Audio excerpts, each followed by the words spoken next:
Meus amados irmãos, nós vamos abrir a palavra de Deus em Atos dos Apóstolos, capítulo 17.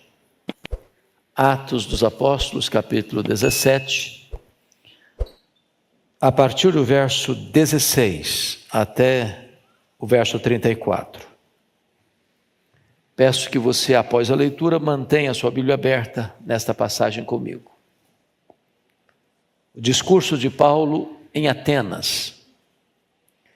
Enquanto Paulo os esperava em Atenas, referindo-se a Silas e Timóteo, o seu espírito se revoltava em face da idolatria dominante na cidade. Por isso dissertava na sinagoga entre os judeus e os gentios piedosos, também na praça todos os dias entre os que se encontravam ali. E alguns dos filósofos epicureus e estoicos contendiam com ele, havendo quem perguntasse: "Que quer dizer esse tagarela?" E outros: "Parece pregador de estranhos deuses, pois pregava Jesus e a ressurreição." E então, tomando-o consigo, o levaram ao Areópago, dizendo: "Poderemos saber que nova doutrina é essa que ensinas? Posto que nos trazes aos ouvidos coisas estranhas, queremos saber o que vem a ser isso.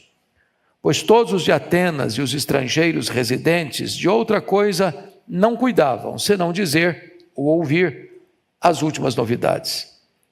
Então Paulo, levantando-se no meio do Areópago, disse: "Senhores atenienses, em tudo vos vejo acentuadamente religiosos, porque passando e observando os objetos de vosso culto, encontrei também um altar no qual está inscrito: ao Deus desconhecido. Pois esse que adorais sem conhecer é precisamente aquele que eu vos anuncio, o Deus que fez o mundo e tudo o que nele existe, sendo ele Senhor do céu e da terra, não habita em santuários feitos por mãos humanas, nem é servido por mãos humanas, como se de alguma coisa precisasse, pois ele mesmo é quem a todos dá vida, a respiração e tudo mais. De um só fez toda a raça humana, para habitar sobre toda a face da terra, havendo fixado os tempos previamente estabelecidos e os limites da sua habitação, para buscarem a Deus, se porventura, tateando, possam achar, bem que não está longe de cada um de nós, pois nele vivemos e nos movemos e existimos, como alguns dos vossos poetas têm dito, porque dele também somos geração. Sendo, pois, geração de Deus, não devemos pensar que a divindade é semelhante ao ouro, à prata ou à pedra, trabalhados pela arte e imaginação do homem. Ora, não levou Deus em conta os tempos da ignorância. Agora, porém, notifica aos homens que todos, em toda parte, se arrependam. Porquanto estabeleceu um dia em que há de julgar o mundo com justiça, por meio de um varão que destinou e acreditou diante de todos, ressuscitando-o dentre os mortos. Quando ouviram falar de ressurreição de mortos, uns escarneceram. E outros disseram: "A respeito disso te ouviremos noutra ocasião." A esta altura Paulo se retirou do meio deles. Houve, porém, alguns homens que se agregaram a ele e creram. Entre eles estava Dionísio, o Areopagita, uma mulher chamada Dâmaris, e com eles outros mais. Amém.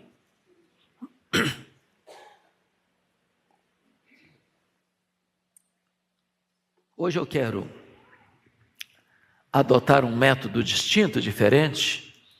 Vou adotar o chamado método Lectio Continua, que é analisar o texto sem uma estrutura homilética, mas caminhando com o texto na medida em que ele está sendo escrito. O apóstolo Paulo está aqui no meio da sua segunda viagem missionária.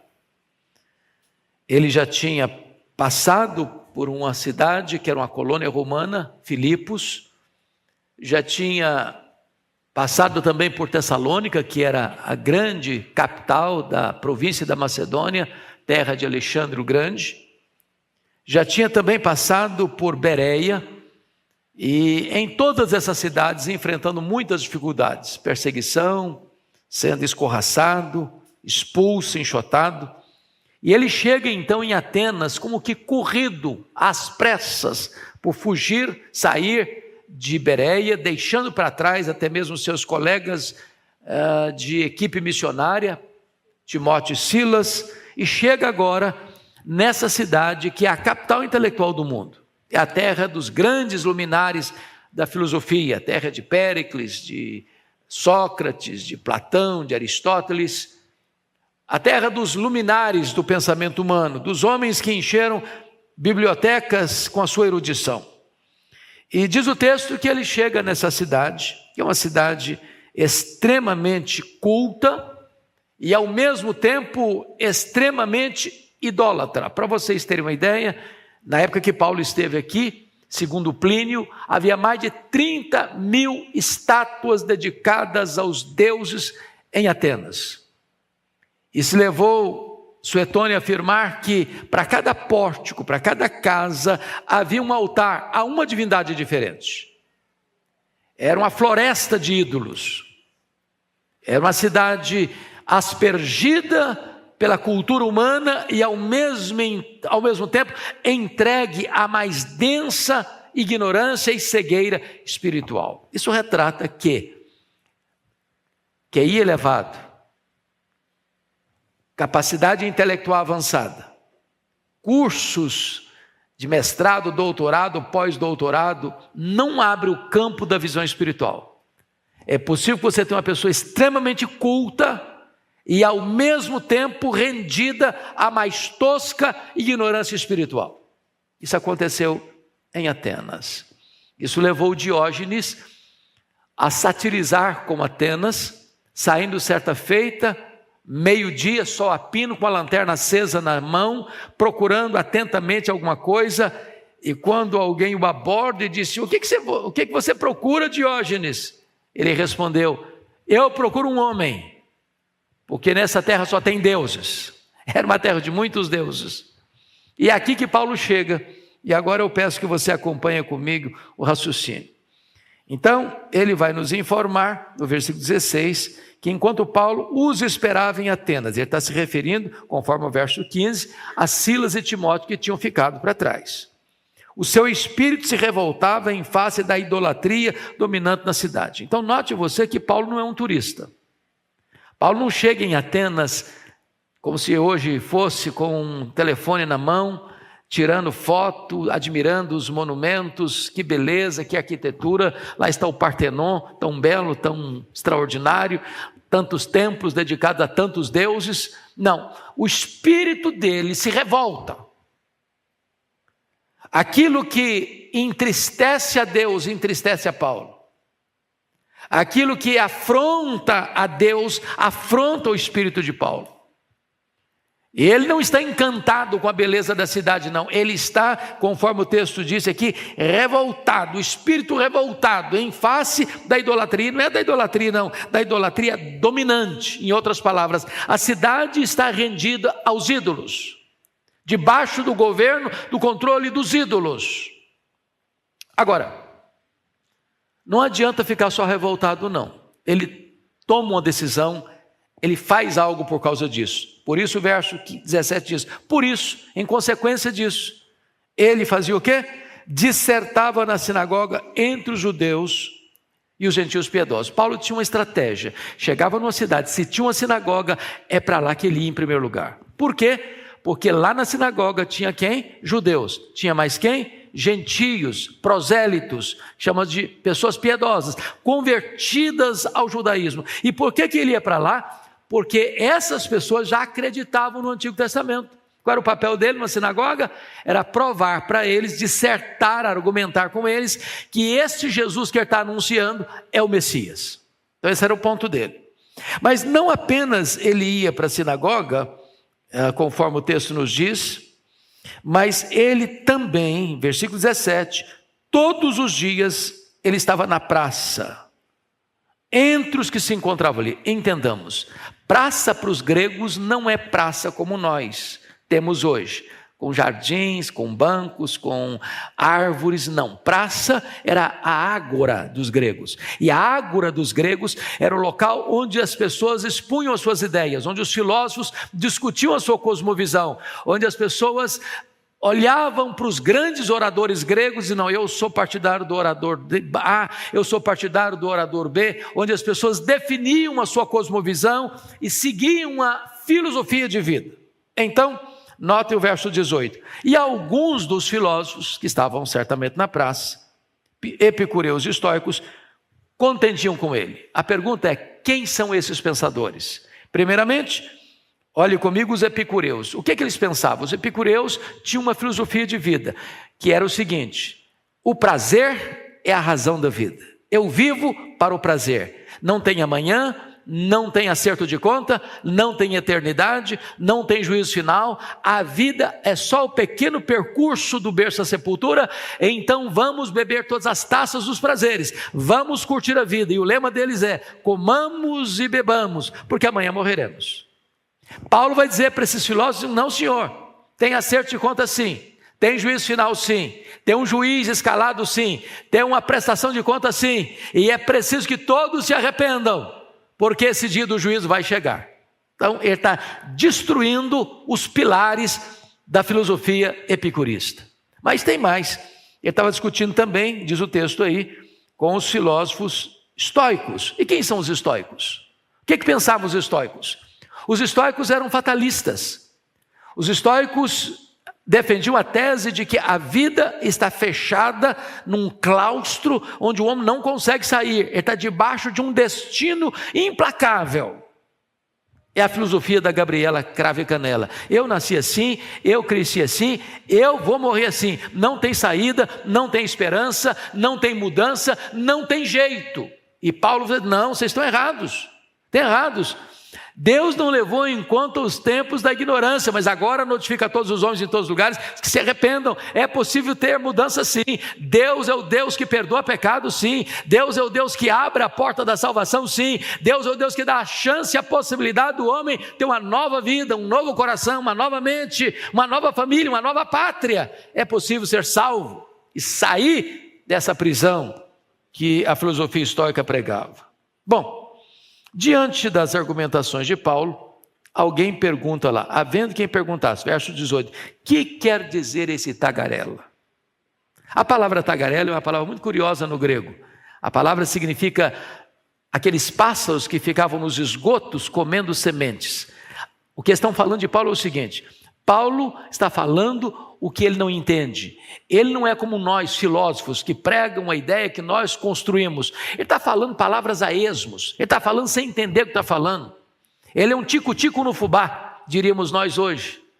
Então chamam o pregador de tagarela, como se alguém que falasse sem compreender o que estava dizendo. Mas por que eles chamam Paulo de tagarela? Outros diziam assim: parece pregador de estranhos deuses, pois pregava Jesus e a ressurreição. O que ele está querendo dizer com isso?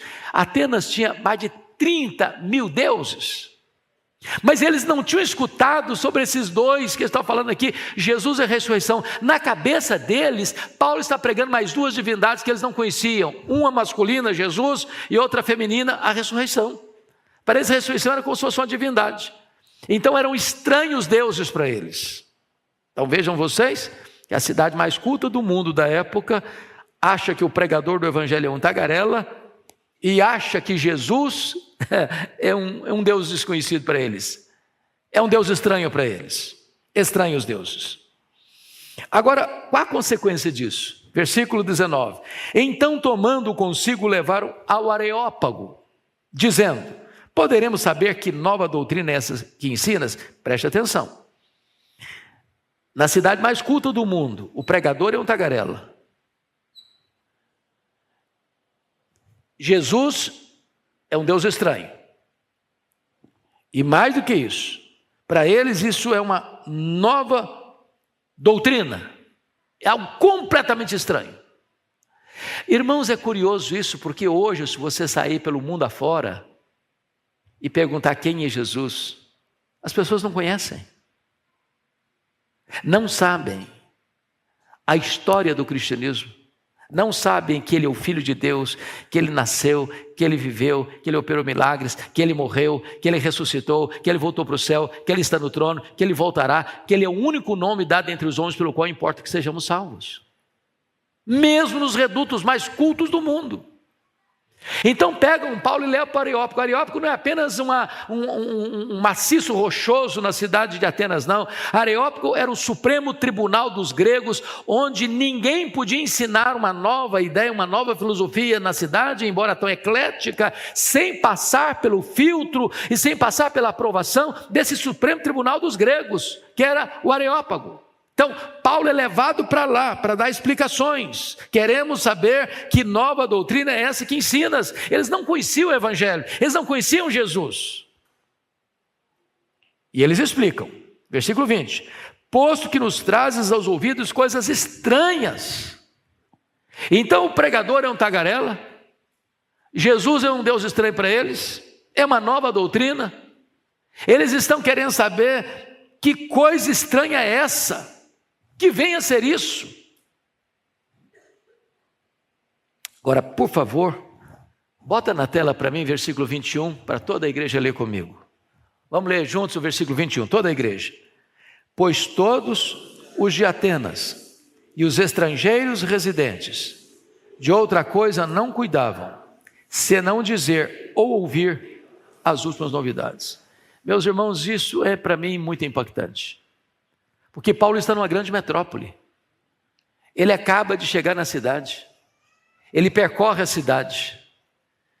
Ele vai para a sinagoga, ele vai para a praça. Todo dia está discutindo com os filósofos. E de repente, o impacto é tamanho que todos os de Atenas, mas não só os moradores residentes de Atenas, não. Também os estrangeiros residentes, ou seja, era uma cidade universitária. Devia ter grandes núcleos de estudantes estudando em Atenas. Grandes estudiosos estavam lá em Atenas. E a cidade toda não falava de outra coisa, não ouvia outra coisa, a não ser as últimas novidades que Paulo estava pregando. Já pensou no impacto disso? Hoje nós, se chegarmos numa cidade grande como era Atenas, com todos os recursos da tecnologia, da comunicação, talvez não produzimos impacto. Depois de 10 anos estavam lá. Olha o impacto deste homem nessa cidade. Então Paulo é levado para lá para dar explicações. E o versículo 22 diz: então Paulo, levantando-se no meio do Areópago, disse: senhores atenienses, em tudo vos vejo acentuadamente religiosos. Eu acho que Paulo aqui nos ensina princípios de abordagem e de comunicação. Porque diz o texto que o espírito dele estava revoltado. Revoltado por causa de quê? Por causa da idolatria que estava reinando na cidade. Mas na hora que vai dirigir esse público com o coração completamente convulsionado, ele é extremamente polido, extremamente educado, extremamente estratégico. E ele diz: senhores atenienses, em tudo vos vejo acentuadamente religiosos. O que ele está fazendo? Levantando o moral do pessoal. Se você estudar oratória um pouquinho, você vai ver que isso é uma técnica de oratória. Você vai, por exemplo, num tribunal, um grande orador, primeiro ele coloca a pessoa lá em cima, depois tira a escada. Não é assim? Depois tira a escada. Senhores atenienses, eu poderia dizer: senhores atenienses, sois ignorantes. Pronto, perdeu o auditório. Senhores atenienses, percebo que estáis completamente perdidos, escravos dos ídolos. Perdido, perdeu o auditório. Eu nunca esqueço de um fato, pastor Ival, muito curioso. Eu tinha um querido membro da igreja, na congregação que eu trabalhei como seminarista, e ele gostava de fazer visita comigo. Mas eu passava muito constrangimento com ele. Porque ele chegava numa casa, servisse uma imagem. Você sabia que esse negócio é do diabo? E quase que eu tinha que sair corrido da casa, porque a pessoa falou: então vai embora daqui, ué. Ou seja, não é uma boa abordagem, é? Não é uma boa abordagem. Então Paulo é estratégico. Em tudo vos vejo acentuadamente religiosos. Agora preste atenção no que ele vai dizer. Versículo 23. Porque passando e observando os objetos do vosso culto. Para um pouquinho aqui. Paulo não é um turista. Paulo passa e observa. Que tem gente que passa, tira foto, faz um filmezinho e não observa nada. Passa, olha e não aprende nada. Paulo não passa só admirando a arquitetura, passando e observando os objetos do vosso culto. E aí ele diz: encontrei um altar. Tinha mais de 30 mil altares.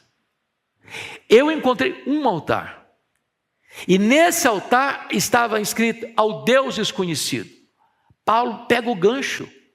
Nós precisamos aprender a encontrar ganchos, conexões para pregar o Evangelho. Essa percepção, essa lucidez espiritual. O que significava o altar ao Deus desconhecido? É porque os atenienses acreditavam que os deuses do Olimpo, os deuses do panteão grego, eram deuses iracundos, vingativos. Então, na cabeça deles, se porventura existisse uma divindade que não tivesse um altar na terra, essa divindade ficaria furiosa e fuzilaria as pessoas com a sua ira.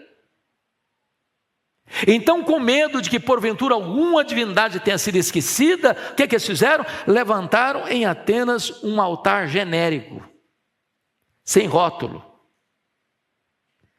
com o seguinte pensamento: se porventura nós esquecemos algum Deus, olhando para esse altar aqui, não vai nos fuzilar com a sua ira. Então Paulo pega esse gancho e vai dizer o seguinte: pois esse que adorais sem conhecer é precisamente aquele que eu vos anuncio. Então, a partir agora do verso 24, Paulo começa a tratar especificamente do Deus que eles não conheciam, dentre mais de 30 mil deuses que eles adoravam, o único Deus verdadeiro, vivo e verdadeiro. Quem é esse Deus? Veja a definição do verso 24. O Deus que fez o mundo e tudo o que nele existe. Preste atenção nisso.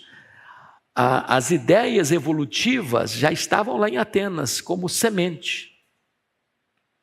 E Paulo não tem nenhum constrangimento de, na capital intelectual do mundo, diríamos nós, que se levantaria em Harvard, se levantaria em São Paulo na USP, para dizer que o mundo não foi uma geração espontânea, o mundo não é produto de uma explosão cósmica, o mundo não é resultado de uma evolução de milhões e milhões de humanos, o mundo foi criado, e tudo que nele existe foi criado, e criado por esse Deus que eles não conheciam.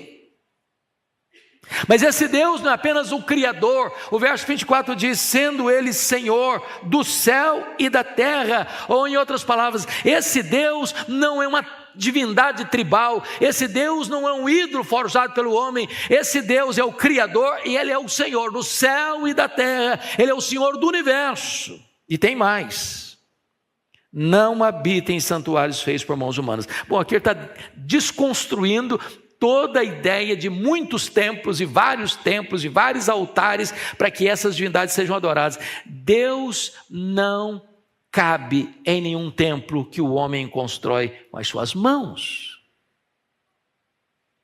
Nem os céus dos céus podem contê-lo. Verso 26, preste atenção aqui. Verso 26, versículo 25 ainda. Nem é servido por mãos humanas como se de alguma coisa precisasse. Então o que está acontecendo aqui? Os deuses pagãos precisavam de que alguém oferecesse a eles sacrifícios. Eles dependiam disso. Por isso levantavam tantos altares para eles. Deus não precisa ser servido. Se você adorar a Deus, Ele é Deus. Se você não adorar a Deus, Ele é Deus do mesmo jeito. Ele não depende de você adorá-lo para ser Deus, não. Ele é Deus. Ele não é servido pelo seu culto, pelo seu sacrifício, pela sua oferta. Ele é Deus. Aliás, Ele não é servido não. Versículo 25 diz: pois Ele mesmo é quem a todos dá vida, respiração e tudo mais. Ou seja, Deus não depende de você, é você quem depende dEle. É você quem depende dEle. O fato de você estar aqui nesta noite é uma prova que Ele existe. É Ele quem dá respiração para você, Ele quem dá vida para você, Ele quem dá tudo para você. Toda boa dádiva procede das mãos dEle, você depende dEle, você é totalmente dependente de Deus. Versículo 26, Isso é extraordinário. De um só fez toda a raça humana para habitar sobre toda a face da terra. Preste atenção nisso. Paulo acreditava em Adão e Eva. Para Paulo, Gênesis capítulo 1, capítulo 2, não é um texto mitológico, pictórico. Gênesis 1 e 2 é um texto histórico. Adão existiu. E é desse primeiro casal que procede toda a raça humana. Paulo está falando isso, irmãos, na capital intelectual do mundo. Paulo está pregando isso no topo filosófico do mundo. Notem comigo, quando ele diz assim, no verso 26, havendo fixado os tempos previamente estabelecidos e os limites da sua votação. Está dizendo o seguinte, o pai da história não é Heródoto, o pai da história é Deus. Quem tem o controle de tudo da história é o próprio Deus. Paulo está aqui no seu discurso desbancando, desconstruindo, desidratando toda a filosofia grega. Ao mesmo tempo que fincando a bandeira do Evangelho no topo filosófico do mundo. E ele vai dizer, para buscarem a Deus, porventura está tendo, posso achar bem que não está longe de cada um de nós. Esse Deus não é um Deus conforme os deístas pensavam, distante, que não se envolve, não. Ele está tão perto de você, a ponto do verso 28 dizer, pois nele vivemos, nos movemos e existimos, porque dele somos geração. Deus é transcendente, é verdade. Nem os céus podem contê-lo, mas Deus é imanente, Ele está aqui, Ele está presente aqui nesta noite. Ele está dando a sua respiração, nele você vive, nele você move, nele você existe. Pois bem, versículo 29, pois somos geração, sendo pois geração de Deus, aí começa a desbancar a idolatria. Sendo pois geração de Deus, não devemos pensar que a divindade é semelhante ao ouro, à prata ou à pedra, trabalhado pela arte e imaginação do homem. Bom, então se eu sou dele, eu não posso proceder de um pau, eu não posso proceder de uma pedra, eu não posso proceder de prata, de ouro, eu não posso proceder de um ídolo que eu mesmo formei. Se eu criei um ídolo, claro, o Criador é maior que a criatura, então eu não posso adorar alguém que é menor do que eu tenho que adorar alguém que é maior do que eu. Então a idolatria é uma loucura, é um contrassenso. É um contrassenso. Se eu sou geração de Deus, eu não posso pensar que Deus é igual ao ouro, à prata, à pedra, à madeira. Não. Porque eu estaria adorando algo que eu mesmo fiz, menor do que eu. Então, agora Paulo vai mostrar algo que, se ele falasse isso no começo do discurso dele, perderia o auditório. Mas agora, já que ele já argumentou, ele pode falar. Versículo 30. Põe na tela, por favor, versículo 30 e vamos ler juntos. Vamos juntos? Ora, não levou Deus em conta os tempos da ignorância. Agora, porém, notifica aos homens que todos, em toda parte, se arrependam. Pensa um orador chegando em Harvard, aqui na USP,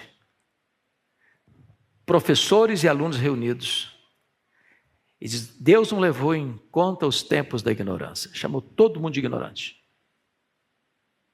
É isso que ele está fazendo.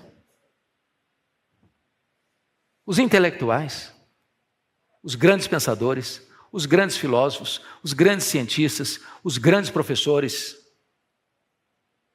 as mentes mais brilhantes do mundo, preste atenção nisso, capacidade intelectual não significa clareza espiritual. Tem gente, meus irmãos, que discerne os escaninhos da ciência e não enxerga um palmo na frente do seu nariz no que tange as coisas espirituais. Agora Paulo está dizendo, Deus não levou em conta os tempos da ignorância. O que Paulo está dizendo? Olha, Deus não levou em conta essa cegueira espiritual de vocês, que adoram tantos deuses, mas não conhecem o Deus verdadeiro. Porque nessa terra dos filósofos, o pregador é um tagarela, Jesus é um Deus estranho, o Deus criador é desconhecido. Ele não levou em conta os tempos da ignorância, mas agora notifica quantas pessoas? Notifica aos homens. Quantos? Que todos. Em que lugar? Em toda parte. Façam o quê? Se arrependam. O que Paulo está dizendo? Não tem exceção. Professores e alunos, doutores e analfabetos, pais e filhos, ricos e pobres, religiosos e não religiosos, ateus e agnósticos, todos, em toda parte, em todo o tempo, precisam fazer o quê? Se arrepender. Se arrepender não só do que você faz, se arrepender de quem você é. Sabe por quê? Você não é pecador porque peca. Você peca porque é pecador. É como um pé de laranja. Ele não é laranjeira porque dá laranja. Ele dá laranja porque é laranjeira. A seiva que corre no caule daquela planta indica que é laranjeira, pois dá laranja. A Bíblia diz: em pecado me concebeu minha mãe. E é por isso que a Bíblia diz: todos pecaram e destituídos estão da glória de Deus. Não há justo nenhum sequer. Todos precisam se arrepender. Ah, mas eu sou tão bonzinho, mas eu não faço nada errado. Ah, eu não bebo, eu não fumo, eu não danço, eu não adultero, eu não faço isso, não faço aquilo. Todos pecaram e destituídos estão da glória de Deus. A pessoa mais honesta, a pessoa mais bagunçada na vida moral, todos precisam se arrepender. Por quê? Versículo 31, põe na tela, por favor, para todos nós lermos, por gentileza. Vamos ler? Por que razão? Porquanto estabeleceu um dia em que há de julgar o mundo com justiça, por meio de um varão que destinou e acreditou diante de todos, ressuscitando dentre os mortos. Então ele está dizendo, por que é preciso arrepender? Porque o dia do juízo está marcado. Porque o juiz já está escalado. E o critério do julgamento é com justiça. Os tribunais da terra, meus irmãos, são susceptíveis de erro. Os tribunais, por mais egrégios que sejam, podem ser agentes de injustiça. Juízes, por mais ínclitos que sejam, podem estar rendidos à corrupção. Entretanto, o tribunal de Deus é justo. E a Bíblia diz que a alma que pecar, essa morrerá, e Deus não inocentará o culpado. Pois bem, quando Paulo termina o seu sermão, no Areópago, verso 32, quando ouviram falar de ressurreição de mortos, uns escarneceram. Primeiro ponto. Primeira reação foi de repúdio à pregação de Paulo. E por que eles escarneceram? Nós estamos falando de Atenas. Atenas é uma cidade o quê? Grega. E qual o principal pensamento grego? É que a matéria é essencialmente má. Portanto, o grego aplaudia a morte. Como assim? O grego aplaudia a morte. Porque para o grego, o corpo que é físico, material, era essencialmente mau. A alma que é imaterial é essencialmente boa. Então, para o grego, morrer é a alma se libertar da prisão do corpo, que é mau. Então, os gregos achavam que falar de ressurreição era um contrassenso. Então, é por isso que está escrito, quando ouviram falar de ressurreição, uns escarneceram, falaram, nós não acreditamos nesse negócio. Preste atenção que quando a filosofia determina a teologia, ela pode levar o homem para o buraco.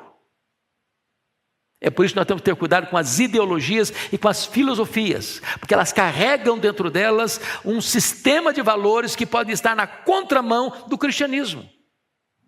Versículo 32, outros disseram, a respeito disso te ouviremos noutra ocasião. Agora é outro perigo grave. Agora não estão zombando mais não, agora estão dizendo, até que é legal isso, até que gostamos dessa mensagem, mas agora não dá. Depois vamos pensar nisso, temos outras prioridades. Temos que fazer tanta coisa a mais. Vocês acham que tem esse problema ainda hoje? Estou muito jovem, tenho que curtir a vida. Agora eu casei, tenho que cuidar da minha casa. Agora tenho filhos, tenho que cuidar dos meus filhos. Agora estou velho demais também para cuidar disso. E as pessoas vão dando desculpas, achando que elas estão no controle do seu tempo. Não estão. Nenhum de nós tem o controle do futuro. Eu não sei, você também não, se estaremos vivos amanhã. É por isso que a Bíblia diz, se hoje você ouvir a voz de Deus, não endureça o seu coração. Mas a essa altura, diz o texto, 33, Paulo se retirou do meio deles. Mas versículo 34, aparece uma fresta de luz, de esperança. Houve, porém, alguns homens que se agregaram a ele e creram. Não é uma multidão. Alguns. Parece-nos que quanto mais culta uma pessoa, mais fechada para o Evangelho ela é. É por isso que a Bíblia diz que Deus não chamou muitos sábios no conceito deste mundo. Tem muita gente que põe barreira porque ela acha que ela é alguma coisa. Se acha importante demais, se acha culta demais, se valoriza demais. Mas bendito seja Deus, o Evangelho, onde ele é pregado, ele tem resultado. Onde a palavra de Deus é proclamada, frutos vão surgir. Alguns se agregaram a Paulo e creram. O que me dá assim tanta alegria é que o cara que é o responsável pelo Areópago foi o primeiro a se converter, né? O Areopagita se converteu. Aquele cara devia escutar discurso com muita frequência, muitos discursos. Mas um dia Paulo chegou lá e pregou uma mensagem que ele nunca tinha ouvido e o coração dele foi transformado. Este evangelho está sendo anunciado aqui nesta noite. E eu não sei quantos de vocês vieram para cá e ainda não tiveram uma verdadeira experiência de conversão, de novo nascimento. Mas o Deus que os atenienses não conheciam é o Deus vivo e verdadeiro, o Criador, o Provedor, o Redentor, o Juiz de vivos e de mortos, o único nome dado entre os homens pelo qual você pode ser salvo. Então hoje pode ser o dia mais importante da sua vida, o dia da sua salvação. Que Deus nos abençoe. Amém.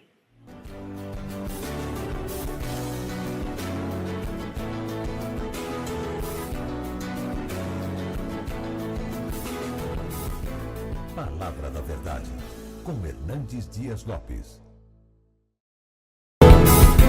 Palavra da Verdade, com Hernandes Dias Lopes.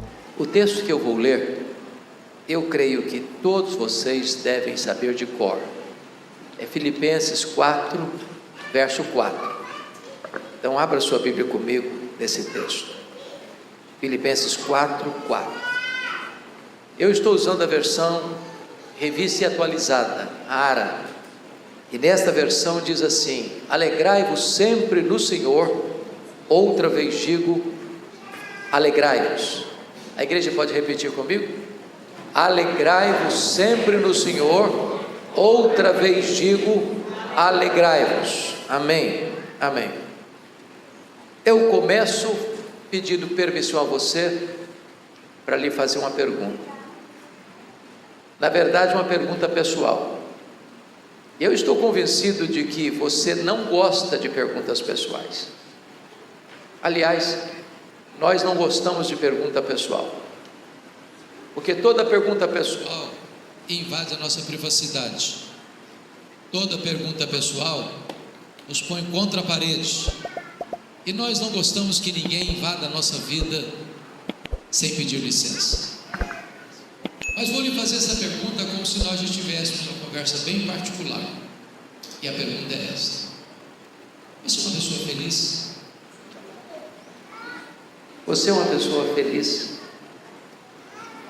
Bom, não precisa ter muita pressa em responder essa pergunta, porque ela não é tão simples e ela não é tão óbvia como parece. Eu explico. Em 1991, nós fomos visitar a missão Kwasi Sabanto na África do Sul, onde aconteceu um grande avivamento espiritual. E uma pessoa que nos acompanhava perguntou à esposa de um missionário daquela missão: você é submissa ao seu marido? A mulher deu uma resposta inteligentíssima. Ela respondeu assim: eu posso lhe garantir que meu marido me ama, mas se eu sou submissa a ele ou não, essa pergunta não tem que ser feita a mim, essa pergunta tem que ser feita a ele. E eu gostei da resposta. Eu vou mudar minha pergunta. Seu marido pode garantir que você é uma mulher feliz? Sua mulher pode garantir que você é um homem feliz? Lá em Provérbios 31 diz que os filhos da mulher virtuosa se levantavam e diziam assim: mamãe é uma mulher ditosa, mamãe é uma mulher feliz. Seus filhos podem dizer isso a seu respeito? Seus pais, seus parentes, seus amigos, seus colegas de trabalho, os membros da sua igreja podem dizer isso a seu respeito? É provável que a essas alturas você já esteja criando alguns mecanismos de defesa aí no seu coração, dizendo assim: o pastor está me fazendo essas perguntas porque ele não conhece a minha história. Se eu contar a minha vida, até pedra chora. Ou talvez você argumente assim: mas dá para ser feliz hoje? Num mundo de tanta violência, de tanta corrupção, de tanta maldade, de tanta injustiça, dá para ser feliz? Quando eu penso nisso, vem à minha mente o fato de que Paulo escreveu essas palavras não hospedado num hotel 5 estrelas em Roma. Ele escreveu essas palavras preso, algemado, acusado injustamente pelos seus irmãos, os judeus. E mesmo nessa circunstância tão adversa, ele diz: alegrai-vos sempre no Senhor. Outra vez digo, alegrai-vos. Ensinando-nos 3 verdades aqui. Primeiro, a alegria do cristão não é uma mera possibilidade, não é uma simples sugestão, é uma ordem imperativa. Em outras palavras, você e eu não temos o direito de sermos uma pessoa triste, porque ser uma pessoa triste é um pecado de desobediência a uma ordem expressa de Deus. Isso porque o evangelho que nos alcançou é boa nova de grande alegria. O reino de Deus está dentro de nós, é a alegria do Espírito Santo. O fruto do Espírito é alegria. A ordem de Deus é alegrai-vos, e a alegria do Senhor é a nossa força. Agora, me permita uma pergunta básica: você tem problema na sua vida? Ou sou eu que tenho na minha? De vez em quando alguém fica doente na sua casa? Ou só na minha que fica? Às vezes a grana fica curta lá também? Ou só na minha casa que fica? Quando Paulo diz assim: alegrai-vos sempre, o que ele está querendo dizer? Ele está querendo dizer que a alegria do cristão não depende de circunstâncias, porque estar feliz quando está tudo bem, até o ateu consegue. O projeto de Deus é você ser uma pessoa feliz, apesar das lutas que você está vivendo. Preste atenção nisso. Eu não perguntei para vocês se vocês estão felizes, eu não fiz essa pergunta. Eu perguntei se você é uma pessoa feliz. Me permita ilustrar isso.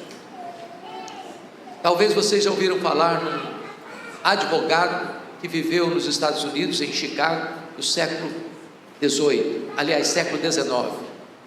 Esse advogado chamava-se Horatio Spafford. Esse homem foi levado a Cristo pelo ministério de Dwight Lyman Moody. Ele era um homem muito rico. Ele tinha 5 filhos, 4 meninas e um menino caçula. E ele enfrenta um grande baque na vida quando o filho caçula morreu. Depois disso, houve um incêndio em Chicago, quando Moody pregava por lá. Milhares de casas e prédios destruídos. O Dr. Spafford perde a maior parte da sua riqueza naquele incêndio. Então ele resolve viajar com a família, com a esposa e as 4 filhas, para a Inglaterra, onde Moody estava fazendo uma campanha de evangelização. Na véspera da viagem, ele não consegue sair de Chicago pelos seus negócios, mas embarca sua mulher, suas 4 filhas, de Chicago para Nova York, onde pegaria um navio rumo à Inglaterra. Aquele navio naufragou. A esposa dele manda-lhe um telegrama: salva, porém só. Sabendo da notícia de que as 4 filhas morreram naquele naufrágio, ele vai ao encontro da esposa e pede ao comandante do navio para mostrar para ele o local do acidente.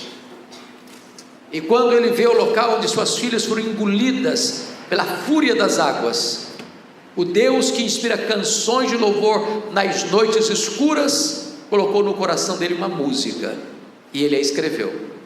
Só escreveu esta música em toda a sua vida, mas essa música é mundialmente conhecida. Vocês certamente cantam essa música hoje, e essa música é: se paz a mais doce me deres gozar, se dor a mais forte sofrer, ó seja onde for, tu me fazes saber que feliz com Jesus sempre sou. Sou feliz com Jesus, meu Senhor. Eu estou certo, pastor, de que um pai que enfrenta o luto pela morte de 4 filhas não está feliz. Não está feliz. Mas se ele tem Jesus, ele é feliz. Porque estar é uma situação conjuntural, passageira, mas ser é algo permanente. Se você tem Jesus, você é feliz. Sabe por quê? Porque a felicidade do cristão não é um sentimento, não é uma emoção. A felicidade do cristão é uma pessoa.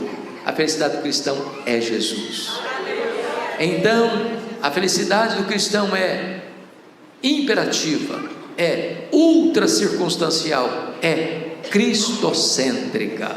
Se você tem Jesus, você é uma pessoa feliz. Se você não tem Jesus, você pode até ter momentos felizes, mas felicidade tem nome, tem endereço. É Jesus, é Jesus, é só Jesus.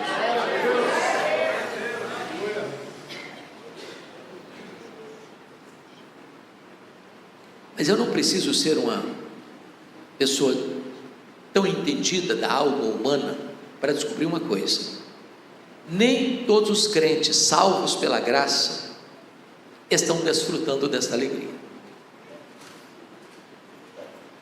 que Pedro chamou de indizível e cheia de glória.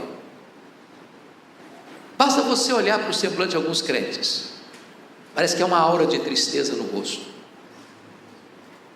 Basta você conversar com alguns deles, transbordam a tristeza nas palavras. A pergunta é: quem está roubando a alegria dos crentes? Quem está saqueando a cidadela da nossa alma? Quais são esses ladrões da alegria? Paulo escreveu esta carta, a carta da alegria, e em cada capítulo desta carta, Paulo aponta para um ladrão diferente da alegria. Quais são esses ladrões? Com a sua Bíblia aberta comigo em Filipenses, vamos identificá-los. Em primeiro lugar, capítulo 1, versículo 12, Paulo diz assim: meus irmãos, eu quero cientificar-vos que as coisas que me aconteceram têm contribuído para o progresso do Evangelho. As coisas que nos acontecem são as circunstâncias da vida, e as circunstâncias da vida são o primeiro ladrão da alegria. Sabem por quê? Porque as circunstâncias acontecem com você querendo você ou não, gostando você ou não. planejando você ou não. As circunstâncias acontecem ao arrepio da sua vontade, à revelia do seu querer, e chegam de súbito e botam a sua vida de ponta cabeça. É um acidente grave, é uma doença súbita, é um divórcio amargo, é um luto doloroso, é uma traição do sócio da empresa, é uma situação que você nunca imaginou passar na vida, mas está passando. É um filho criado com todo zelo que se envolve com drogas. É uma filha criada com tanto amor, se casa com um homem rude, que vai transtornar a vida dela. É uma situação que você não esperava passar, mas está passando. Circunstâncias. Quando Paulo diz assim: meus irmãos, eu quero que vocês saibam que as coisas que me aconteceram não tiraram minha alegria, mas contribuíram para o progresso do Evangelho. Eu preciso perguntar para Paulo: do que você está falando? Que circunstâncias são essas que aconteceram com você? E ele poderia resumir para nós dizendo assim: olha, eu fui perseguido em Damasco, eu fui rejeitado em Jerusalém, eu fui esquecido em Tarso, eu fui apedrejado em Listra, eu fui açoitado em Filipos, eu fui escorraçado de Tessalônica, eu fui enxotado de Bereia, eu fui chamado de tagarela em Atenas, eu fui chamado de impostor em Corinto, eu enfrentei feras em Éfeso, eu fui preso em Jerusalém, eu fui acusado em Cesareia, eu enfrentei um naufrágio para Roma, eu fui picado por uma cobra em Malta, eu cheguei em Roma preso e algemado, mas eu quero que vocês saibam que as coisas que me aconteceram têm antes contribuído para o progresso do Evangelho. Esse homem não crê em acaso, esse homem não crê em sorte, esse homem não crê em azar, esse homem não crê em olho gordo, esse homem não crê em macumba para crente, esse homem sabe que a mão de Deus dirige o seu destino. Porque ele estava preso em Roma. Ele testemunha no capítulo 1 que 3 coisas aconteceram. Primeiro, as igrejas foram mais encorajadas a pregar quando viram Paulo preso, trabalhando mais do que eles. Quando Paulo estava preso, ele só entendia uma coisa: mudou o campo missionário. Ele dizia: eu sou um embaixador em cadeias, eu sou um prisioneiro de Cristo. Não é o lugar que faz a pessoa, é a pessoa que faz o lugar. Segundo, porque ele estava preso, diz ele, toda a guarda pretoriana tomou conhecimento das suas cadeias em Cristo. O que era a guarda pretoriana? Era a guarda de elite do imperador. Eram 16 mil soldados da mais alta patente. Se Paulo estivesse solto, ele jamais teria alcançado a elite militar de Roma, porque ele era um cidadão romano, porque ele era um prisioneiro de César. Todo dia tinha que ter um soldado romano algemado com ele, em rodízio 3 vezes por dia, oportunizando-o a evangelizar toda a guarda pretoriana. Depois de 2 anos, toda a guarda pretoriana estava evangelizada. Nero não sabia disso, mas Deus o havia constituído em presidente das missões estrangeiras do império, que colocou lá dentro da sua casa o maior evangelista e diante dele o seu auditório. Quando ele escreve essa carta no capítulo 4, verso 22, ele diz assim: os santos vos saúdam, especialmente os da casa de César. Terceiro, porque ele estava preso em Roma, diz ele, não podendo viajar, como era seu costume, ele começa a escrever cartas, as cartas da primeira prisão, Efésios, Filipenses, Colossenses, Filemon. Se Paulo estivesse solto, talvez nós não teríamos essas joias na nossa Bíblia. Lição: às vezes quando você pensa que a sua vida está de ponta cabeça, Deus pode estar escrevendo o capítulo mais emocionante da sua história. Olhe para as circunstâncias sob a ótica da soberania de Deus, para que você possa dizer: sabemos que todas as coisas cooperam para o bem daqueles que amam a Deus. Vamos ao capítulo 2, segundo ladrão da alegria, capítulo 2, versos 3 a 5.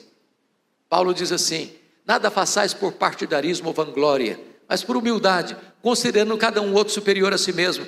Não tem visto o que é propriamente seu, senão também cada qual que é dos outros. Tende em vós o mesmo sentimento que houve também em Cristo Jesus. O segundo ladrão da alegria, meus irmãos, são as pessoas. E eu preciso admitir que nós sofremos mais por causa de gente do que por causa de coisas. As pessoas nos fazem sofrer mais do que as circunstâncias. Sabem por quê? Porque as pessoas nos decepcionam. E nós decepcionamos as pessoas. Você não veio de uma família perfeita. Você não é uma pessoa perfeita. Você não se casou com uma pessoa perfeita. Você não tem filhos perfeitos. Você não frequenta uma igreja perfeita. Mas hoje ou mais amanhã, nós vamos ter motivo de queixa uns contra os outros. Daí, é impossível ter uma vida saudável, um casamento saudável, uma família saudável, uma igreja saudável, sem o exercício do perdão. Não há cristianismo sem perdão. Se você está salvo pela graça, significa que você já foi perdoado. E se você já foi perdoado, você precisa perdoar, porque onde não tem perdão não tem graça, e onde não tem graça não tem salvação. É por isso que Jesus afirmou: se você não perdoar, você não pode orar, suas orações são interrompidas.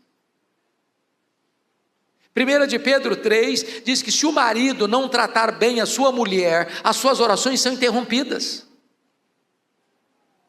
Se você não perdoar, você não pode trazer sua oferta ao altar, porque antes de Deus receber a oferta, Ele precisa receber o ofertante. Se você não perdoar, você não pode ser perdoado. Foi isso que Jesus ensinou na oração conhecida como Pai Nosso: perdoa-nos as nossas dívidas, assim como nós perdoamos aos nossos devedores. Se eu não perdoo quem me deve, eu estou pedindo juízo para mim. Se você não perdoar, você entregue aos verdugos da consciência, aos flageladores da alma. Se você não perdoar, você não tem paz, você não tem saúde. Tem muita gente doente hoje, meus irmãos, que guarda mágoa.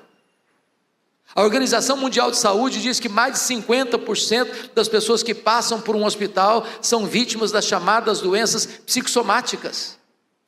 Mágoas, rancores, amargura. Isso envenena a alma, isso adoece o corpo, isso atormenta a alma, isso destrói a vida. Agora, me permita dizer isso a você: perdão não é coisa fácil não. Você não perdoa porque você foi bem criado, você tem um temperamento ameno. Não, você não perdoa porque frequenta a igreja da família. Para você perdoar, você precisa da graça de Deus agindo no seu coração. A nossa tendência natural é o revide, é o troco, é a vingança, é pagar o mal com o mal.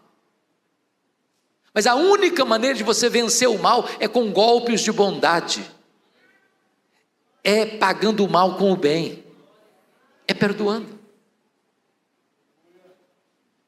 E a Bíblia diz que nós devemos perdoar assim como Deus em Cristo nos perdoou. Deus nos perdoou completamente, totalmente, eternamente. A Bíblia diz que Deus apaga os nossos pecados como a névoa. A Bíblia diz que Deus afasta de nós os nossos pecados como Ele afasta o Oriente do Ocidente. A Bíblia diz que Deus não se lembra mais dos nossos pecados. A Bíblia diz que Deus lança os nossos pecados nas profundezas do mar. E Corritembum, que viveu a experiência do perdão, disse assim: não só Deus joga os nossos pecados nas profundezas do mar, mas bota uma placa ali: é proibido pescar aqui. Em outras palavras, Deus nunca mais joga no seu rosto um pecado que já perdoou você. Deus nunca mais cobra de você uma dívida que já perdoou você. E a Bíblia diz: nós devemos perdoar como Deus em Cristo nos perdoou. O texto que nós lemos aqui retrata uma coisa muito interessante. A igreja de Filipos, esta igreja aqui, era uma igreja muito parceira do ministério de Paulo. A única igreja que se associou com Paulo no dar e receber. Ajudou Paulo a plantar a igreja de Tessalônica, ajudou no sustento de Paulo quando Paulo era pastor em Corinto, socorreu Paulo quando ele estava preso em Roma. Portas para fora, aquela igreja era uma bênção. Portas para dentro, o pau quebrava. Para vocês terem uma ideia, capítulo 4, verso 2, as duas líderes da igreja, Evódia e Síntique, estavam brigadas. Eu vou falar baixinho porque tem mulher no auditório. Dizem que quando as mulheres começam a brigar na igreja, é porque a coisa está feia mesmo. Você já pensou nisso? Se a Evódia sentasse desse lado aqui, a Síntique sentava do outro lado. Elas não conversavam. Estavam brigadas.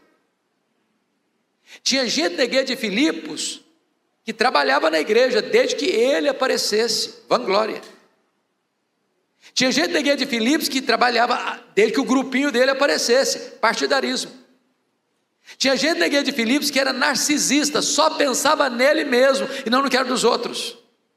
Eu acho, pastor Paulo César, que tinha gente dizendo assim para Paulo lá em Filipos: ô Paulo, você que não está aqui agora, tem crente aqui, Paulo, que dá azia em copo de bicarbonato. Não dá não, Paulo. Aí Paulo diz assim: então tende em vós o mesmo sentimento que houve também em Cristo Jesus. Porque ele, sendo Deus, não julgou como usurpação ser igual a Deus, antes a si mesmo se esvaziou, assumindo a forma de servo, humilhou-se até a morte e morte de cruz. E quando ele estava lá na cruz, as pessoas cuspiram nele, esbordoaram a cabeça dele. Ele olha para essas pessoas e diz: Pai, perdoa-lhes, porque não sabem o que fazem.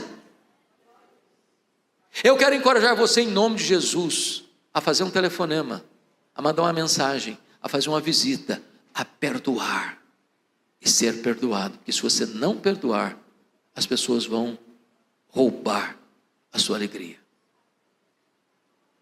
Vamos ao terceiro ladrão da alegria. Confira aí comigo, capítulo 3, verso 19. O destino deles é a perdição, o Deus deles é o ventre, a glória deles está na sua infâmia, visto que só se preocupam com as coisas terrenas. Acho que o terceiro ladrão da alegria aqui, Cariacica, que vocês não enfrentam: preocupação com dinheiro. Não é verdade? Dinheiro aqui não é problema, é solução. Mas me permita uma pergunta básica. Alguma vez, honestamente, alguma vez você já discutiu com a sua mulher por causa de dinheiro?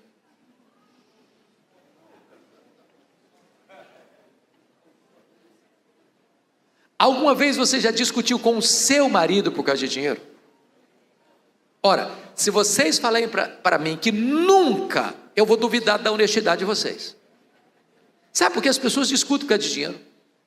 Que tem muito dinheiro, que tem pouco dinheiro, que não tem dinheiro nenhum.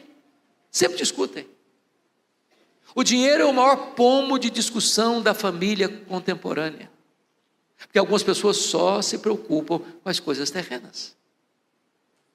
Gente que levanta de madrugada, gente que vai dormir tarde, gente que come penosamente o pão que granjeia, porque só se preocupa com coisas terrenas. Gente que casa por causa de dinheiro, gente que descasa por causa de dinheiro, gente que corrompe por causa de dinheiro, gente que é corrompida por causa de dinheiro, gente que mata por causa de dinheiro, gente que morre por causa de dinheiro, gente que vende alma para o diabo por causa de dinheiro. Porque dinheiro, segundo Jesus, não é uma moeda, é uma entidade. Aliás, a única entidade que Jesus chamou de Senhor não foi César, não foi o diabo, foi dinheiro. Ninguém pode amar e servir a dois senhores ao mesmo tempo, a Deus e as riquezas. Meus irmãos, o dinheiro é o ídolo mais adorado na nossa geração. E Salomão, que foi um homem tão rico, disse o seguinte: se você amar o dinheiro, você nunca vai se satisfazer dele. Quando você olha o cenário de corrupção no Brasil, desde o palácio, passando pelo parlamento, passando pelas cortes, passando pelas transações internacionais, passando pelo comércio, passando pela indústria, passando pelas transações comerciais, as grandes e as pequenas e as menores, há uma corrupção instalada na medula da nossa nação. Quanto mais ricas as pessoas ficam, mais famintas elas ficam para ter mais, para ter mais, para ter mais, sempre mais. Porque elas estão prostradas diante do dinheiro. Agora, deixa eu lhe dizer algo. A Bíblia não proíbe e nem condena a riqueza. A riqueza é uma bênção. Não é pecado ser rico. E nem é virtude ser pobre. O problema não é ter dinheiro, o problema é o dinheiro nos ter. O problema não é possuir o dinheiro, o problema é ser possuído pelo dinheiro. O problema não é ter dinheiro no banco, o problema é entronizar dinheiro no coração. O dinheiro é um bom servo, agora o dinheiro é um péssimo patrão. Algumas pessoas, entretanto, só se preocupam com as coisas terrenas. O Dr. Tom Cine, no seu livro O Lado Oculto da Globalização, disse que nós vivemos hoje, é um fato, uma economia global. É verdade. O presidente Trump anunciou tarifaço na América, as bolsas de valores despencaram no mundo inteiro. Por quê? Porque a economia é globalizada. 2008, uma crise imobiliária da América, isso mexeu com a estrutura da economia mundial. Aqui no Espírito Santo, nós temos, talvez hoje, os grandes produtores do mundo na área de pedras ornamentais. Muitos donos de pedreira em 2008 quebraram aqui, por causa da crise imobiliária dos Estados Unidos, economia global. Nessa economia global, mais de 50% da riqueza do planeta está nas mãos de pouco mais de 100 empresas particulares. Por exemplo, há empresas mais ricas do que países. A Toyota é mais rica do que a África do Sul. A GM é mais rica do que a Noruega. O Walmart é mais rico do que dezenas de países. O problema é que essas empresas querem mais do seu tempo e mais do seu dinheiro. Se você vai se arrebentar, se a sua vida vai acabar, se o seu casamento vai entrar em crise, isso não interessa para eles. O que interessa é que essa máquina tem que girar, e para essa máquina girar, você tem que consumir mais, e nós caímos na malha do consumismo. Por exemplo, na década de 50, nós consumíamos 5 vezes menos que consumimos hoje. Não éramos menos felizes por isso. Na década de 70, 70% das famílias dependiam apenas de uma renda para manter toda a família. Hoje, mais de 70% das famílias dependem de 2 rendas para manter o mesmo padrão. Ou seja, o luxo do ontem tornou-se necessidade do hoje. Eu já vi, acho que vocês também, uma criança que não aprendeu a falar ainda papai e mamãe, ganhar um telefone celular top de linha. Eu não sou referência porque fui criado na roça. Vou calçar meu primeiro par de sapatos com 8 anos. Eu só tive um brinquedo comprado em loja, um só, um carrinho de plástico, de 5ª categoria. O que eu posso lhes garantir é que eu sobrevivi. Meu pai não precisou me levar para psicólogo por traumas emocionais, só tive um carrinho de plástico. Hoje, via de regra, quando uma criança nasce, a mais simples delas já tem mais brinquedo que consegue brincar a vida inteira. Você dá um brinquedo para uma criança hoje, ela brinca longas 2 horas, encosta no canto e é sucata, e quer outro. E se você não der, ela entra em crise emocional, tem que levar para o psicólogo. Eu tenho um amigo que tem 3 mulheres. Obviamente, a esposa e 2 filhas. Não pensem mal do meu amigo, por favor. Num dia de casamento, elas disseram assim para ele: temos que comprar sapatos novos. Mas é claro, ninguém duvida disso, casamento é tudo novo. Mas antes de ir para a loja, ele perguntou assim para elas: vamos dar uma olhadinha no que nós já temos? Abriu um closet, um armário, e contou 151 pares de sapatos. Tinha que comprar mais. Como é que você chama isso? Não é centopeia, não. Consumismo. Então vou lhe dar uma definição de consumismo. Consumismo é quando você compra o que você não precisa, às vezes com dinheiro que você não tem, para impressionar pessoas que você não conhece. Eu não tenho dúvidas, irmãos, que todos nós que estamos aqui, se abrirmos o nosso armário, nós temos mais roupa do que nós precisamos. E estamos comprando mais. E estamos comprando mais. Estamos comprando mais. Porque nós caímos na malha do consumismo. O primeiro bilionário do mundo foi John Rockefeller. E ele disse assim: o homem mais pobre que eu conheço é o homem que só tem dinheiro. Ele disse mais: o homem mais feliz que eu conheci chegava em casa cheirando graxa, comia um bom prato de arroz com feijão e dormia a noite toda bem dormida. Quando John Rockefeller morreu, um curioso foi ao cemitério para perguntar ao contador dele qual era a fortuna que o John Rockefeller havia granjeado, e conseguiu. Chegou e perguntou para o contador assim: me conta, cara, quanto o doutor John Rockefeller deixou? O contador, espantado, olhou para ele e disse: você não sabe? Não, me conta. O contador respondeu: rapaz, ele deixou tudo, ele não levou nem um centavo. Não tem caminhão de mudança e enterro, não tem gaveta em caixão. Você não trouxe nada para o mundo, você não vai levar nada desse mundo. Portanto, a Bíblia diz que a piedade com o contentamento é grande fonte de lucro. Tendo o que comer, o que beber, com o que vestir, com isso estejamos contentes, porque o amor do dinheiro é a raiz de todos os males. Não ponha o seu coração no dinheiro. Como diz Jesus, põe os seus tesouros lá em cima, onde nem a traça, nem a ferrugem, nem os ladrões podem tomar de você, porque se você amar o dinheiro, você nunca vai satisfazer. Se você amar o dinheiro, você nunca vai estar completo. Sabe por quê? Felicidade o dinheiro não pode lhe dar, segurança o dinheiro não pode lhe dar, felicidade e salvação, só Jesus, só Jesus, só Jesus pode lhe dar. Mas vamos ao último ladrão da alegria, capítulo 4, versos 6 e 7.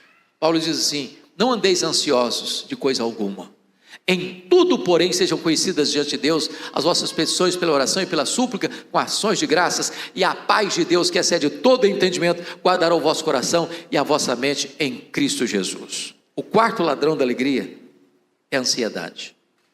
E eu preciso lhe fazer uma pergunta nesta manhã: você conhece alguma pessoa ansiosa? Conhece? Você já viu alguma pessoa ansiosa hoje? Já viu?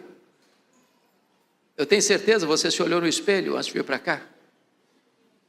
Você é daquele tipo de gente que fica roendo as unhas? A mão fica suada? Dá um apagão na mente quando tem que fazer uma prova?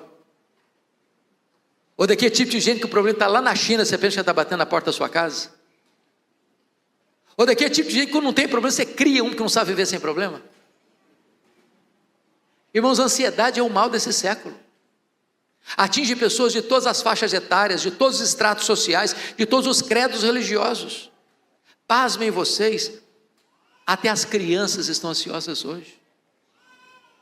Hollywood fez uma pesquisa e descobriu que as crianças estão ansiosas porque elas gostam de filmes, de brinquedos e de jogos de ação. Eu lhe garanto que se você assistir toda a programação infantil da televisão brasileira, você não dorme de noite com a luz apagada. É muita violência. É muito ocultismo. Eu gosto muito de brincar com as crianças. Um dia eu cheguei na igreja, aqui em Vitória, e tinha uma criança brincando, sozinha, num canto lá. E eu me aproximei bem mansamente para não espantá-la. E quando cheguei bem perto, eu disse assim: filha, que vidona, hein? Ela voltou-se brava para mim e disse: o senhor é que pensa. Dedinho em riste. A coitadinha estava estressada. Estressada.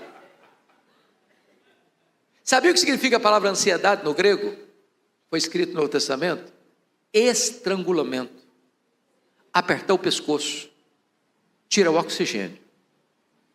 Mas Jesus nos afirmou que a ansiedade é inútil, porque por mais ansioso que você esteja, você não pode acrescentar um côvado, 45 centímetros do curso da sua vida.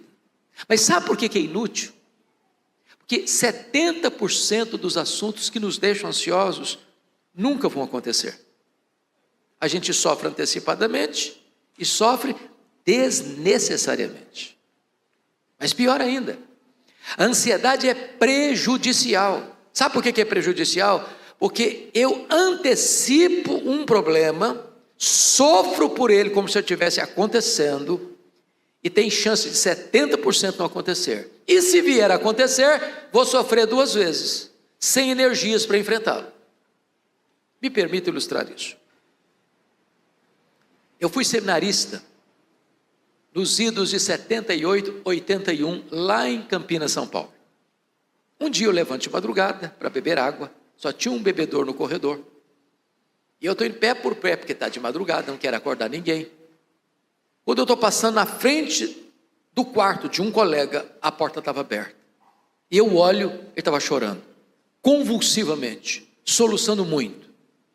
Eu entrei apressadamente e perguntei: o que aconteceu? Morreu alguém na sua família? Ele disse: estou com medo da minha mãe morrer. Falei: qual o problema dela? Em que hospital que ela está? Não, ela não está doente não, eu estou com medo dela morrer um dia. Eu falei: mas aí não dá, varão, deixa sua mãe viver, cara. Hoje a gente tem 43 anos, a mulher está viva até hoje. Já pensou um negócio desse? Pior do que esse aí, foi uma senhora que entrou no meu gabinete pastoral, com uma criança de 3 anos no colo, chorando convulsivamente. Não era criança não, a mãe chorando. Quando ela acalmou, eu disse: mãe, o que está acontecendo? O que houve? Ela respondeu: eu estou com medo da minha filha crescer e não casar. Eu falei: mas nem cresceu ainda, deixa a menina crescer primeiro. Ansiedade. Verdade.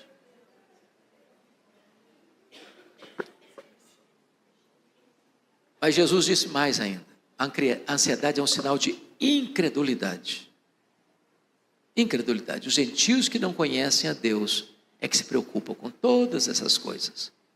Mas vós, porém, deveis buscar em primeiro lugar o reino de Deus e a sua justiça, e as demais coisas o serão acrescentadas. A pergunta, e eu quero caminhar para o encerramento, a pergunta é: tem solução para esse problema da ansiedade? Tem remédio? Tem na farmácia? É injetável? É em comprimidos? Resolve o seu problema da ansiedade se você for promovido na sua empresa? Se você virar o CEO da sua empresa? Será que resolve você tirando férias? Passando o final de semana no spa? Resolve? Comprando um carro novo ou trocando de apartamento ou de casa? Melhora? Tem remédio? Paulo dá a receita: não andeis ansiosos de coisa alguma. O que é coisa alguma mesmo? É coisa alguma, pronto, não precisa nem definir, está claro, está não? Coisa alguma, pronto. Em tudo, porém, sejam conhecidos diante de Deus as vossas petições, pela oração, pela súplica, com ações de graças. Agora preste atenção no que eu vou lhes dizer. A palavra oração aqui no grego é a mesma para adoração. Então Paulo está dando 3 remédios para você curar a sua ansiedade. Você cura a sua ansiedade quando você adora a Deus, quando você suplica a Deus, quando você dá graças a Deus. Você adora a Deus por quem Deus é, você dá graças a Deus pelo que Deus faz. Então eu vou atender a orientação de Paulo, e vou fazer uma oração de adoração. Você adora a Deus por quem Deus é, para curar a sua ansiedade. Aí você chega para Deus e diz: meu Deus, eu quero te adorar, porque tu és o único Deus vivo e verdadeiro. Tu és o Deus autoexistente, infinito, imenso, eterno, onipotente, onipresente, onisciente, transcendente, soberano. Tu és o Deus bom, tu és o Deus justo, tu és o Deus fiel, tu és o Deus verdadeiro. Eu quero te adorar porque tu és a minha alegria, porque tu és a minha paz, porque tu és a minha justiça, porque tu és a minha herança. Eu quero te glorificar porque tu és meu refúgio, porque tu és a minha fortaleza, porque és o meu socorro bem presente na tribulação. Eu quero te adorar porque tu és a razão da minha vida, em nome de Jesus, amém. Aí você termina essa oração e diz assim: mas Deus, eu estou tão ansioso, Senhor. Não, aí não combina mais. Aí não combina. A grande pergunta nesta manhã é: quem é o seu Deus? Quão grande é o seu Deus? Quão poderoso é o seu Deus? Quanto pode o seu Deus? O seu Deus é o que mede as águas na concha da sua mão. O seu Deus é o que mede o pó das montanhas em balança de precisão. O seu Deus é o que mede os céus a palmos. O seu Deus é que espalha as estrelas no firmamento, e por ser forte em força e grande em poder, quando elas chamam pelo nome, nenhuma só delas vem a faltar.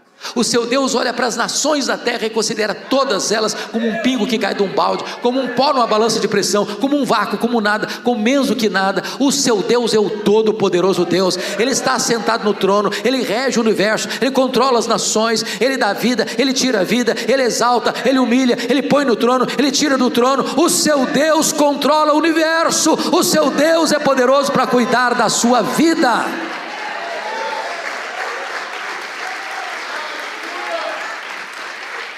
Paulo diz que você cura a ansiedade quando você chega para Deus e apresenta a Ele as suas súplicas, suas necessidades.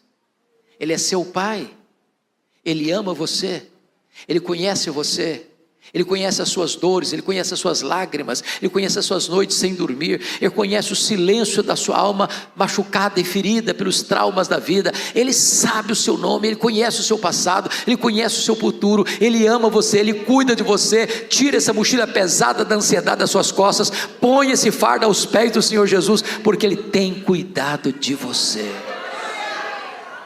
Mas finalmente Paulo diz, você resolve o problema da ansiedade quando você começa a dar graças a Deus por aquilo que Ele já tem feito na sua vida. E você diz, pastor, eu estou passando tanta luta, como é que eu vou dar graças? Meus irmãos, nós passamos por uma pandemia, e gente melhor do que nós se foi. Nós estamos aqui. Para pensar o que Deus tem te dado. Você está aqui hoje, e você não está num CTI de hospital. Quanto vale as suas pernas? Você não está numa cadeira de rodas. Quanto vale os seus braços? Você não está mutilado. Quanto vale os seus olhos? Você está enxergando. Quanto vale os seus ouvidos? Você está ouvindo. Quanto vale o seu coração? Está batendo. Você está com vida. Quanto vale o seu cérebro? Está funcionando. Você não está vegetando. Quanto vale você ter 2 pulmões e não está numa máquina de respiração mecânica? Quanto vale você ter 2 rins e não está numa câmara de hemodiálise? Quanto vale você ter uma casa para morar? Quanto vale você ter uma cama para dormir? Quanto vale você ter uma mesa com pão com fartura? Quanto vale você ter uma família para receber você depois de um dia de trabalho? Quanto vale você ter a igreja do Deus vivo para frequentar? Quanto vale você ter seu nome escrito no livro da vida? Quanto vale você ter Jesus como seu salvador pessoal? Pare de reclamar, pare de murmurar, comece a dar graças a Deus e não haverá mais espaço para ansiedade na sua vida. Em lugar da ansiedade, é a paz de Deus que vai guardar como sentinela o seu coração e a sua mente, a sua razão e a sua emoção. Quando a ansiedade quiser entrar de novo, não vai conseguir, porque tem uma soldadesca divina, uma sentinela divina, guardando a sua mente e o seu coração. É por isso que Paulo podia dizer de dentro de uma prisão, alegrai-vos sempre no Senhor, outra vez digo, alegrai-vos.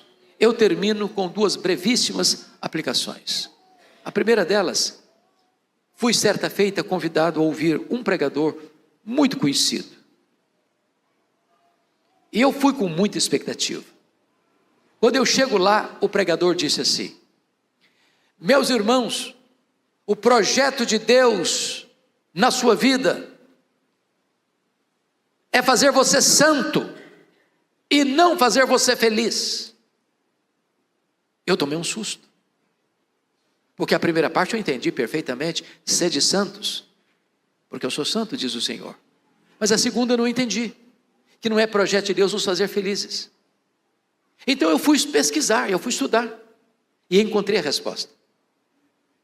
Acho que ninguém entendeu melhor isso do que os nossos irmãos da Inglaterra do século 17, conhecidos como puritanos. Eles fizeram a seguinte pergunta: qual é o fim principal do homem?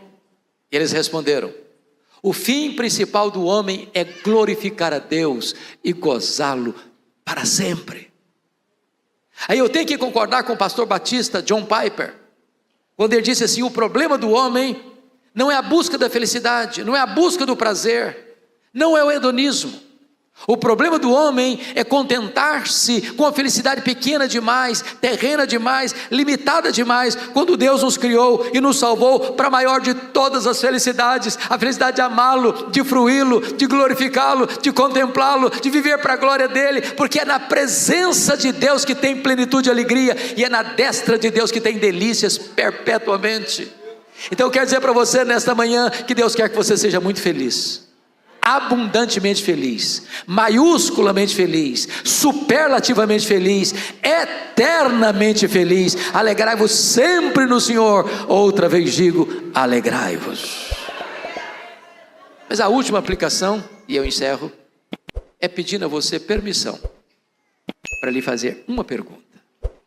Na verdade, uma pergunta pessoal. E eu sei que vocês não gostam de perguntas pessoais. Aliás, nós não gostamos de perguntas pessoais, porque toda pergunta pessoal invade a nossa privacidade. Toda pergunta pessoal nos põe contra a parede. E nós não gostamos que ninguém invada a nossa vida sem pedir licença. Mas vou lhe fazer essa pergunta, como se nós estivéssemos numa conversa bem particular. E a pergunta é esta: você é uma pessoa feliz? Que Deus nos ajude a dar essa resposta nesta manhã. Amém.